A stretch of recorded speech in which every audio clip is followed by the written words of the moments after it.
Potted plants tend to dry out fast in summer because a pot holds only a small amount of soil, which can store only so much water, and the heat causes that moisture to evaporate quickly.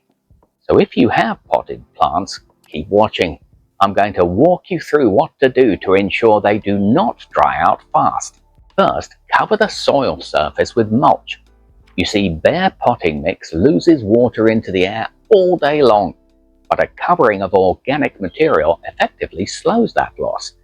So use something like wood chips and shredded bark, straw, or even herbicide-free grass clippings.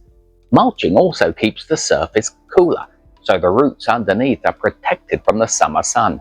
Just ensure you do not let it touch the stems, as piling mulch against them traps moisture right where the plant is most vulnerable, which can lead to rot and disease.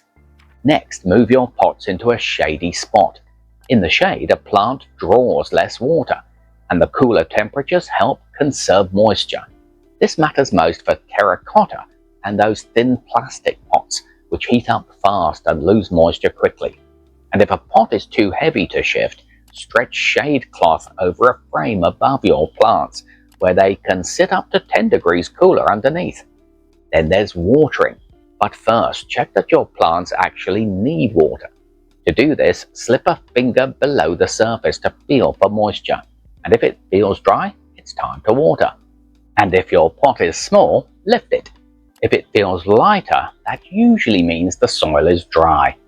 Now, in a heat wave, your plants will often need watering both early in the morning and again in the evening, since the soil keeps drying out.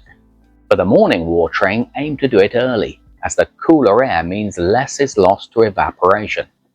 When you water, go slowly. A fast pour mostly runs straight out of the drainage holes before the dry mix can absorb it. So take your time and let the water sink in properly. And if you water from a hose, run it for a moment until the water turns cool, since a hose can hold serious heat and warm the water inside it, and you do not want that on the roots. Also, keep the flow onto the soil, not the foliage, so more reaches the roots. Finally, if you have a self-watering pot, just keep its reservoir topped up, and it will water the soil for you in between. If you do not, consider a drip line for your pots. It feeds each one a steady, measured amount of water delivered to the roots, so little is lost to evaporation.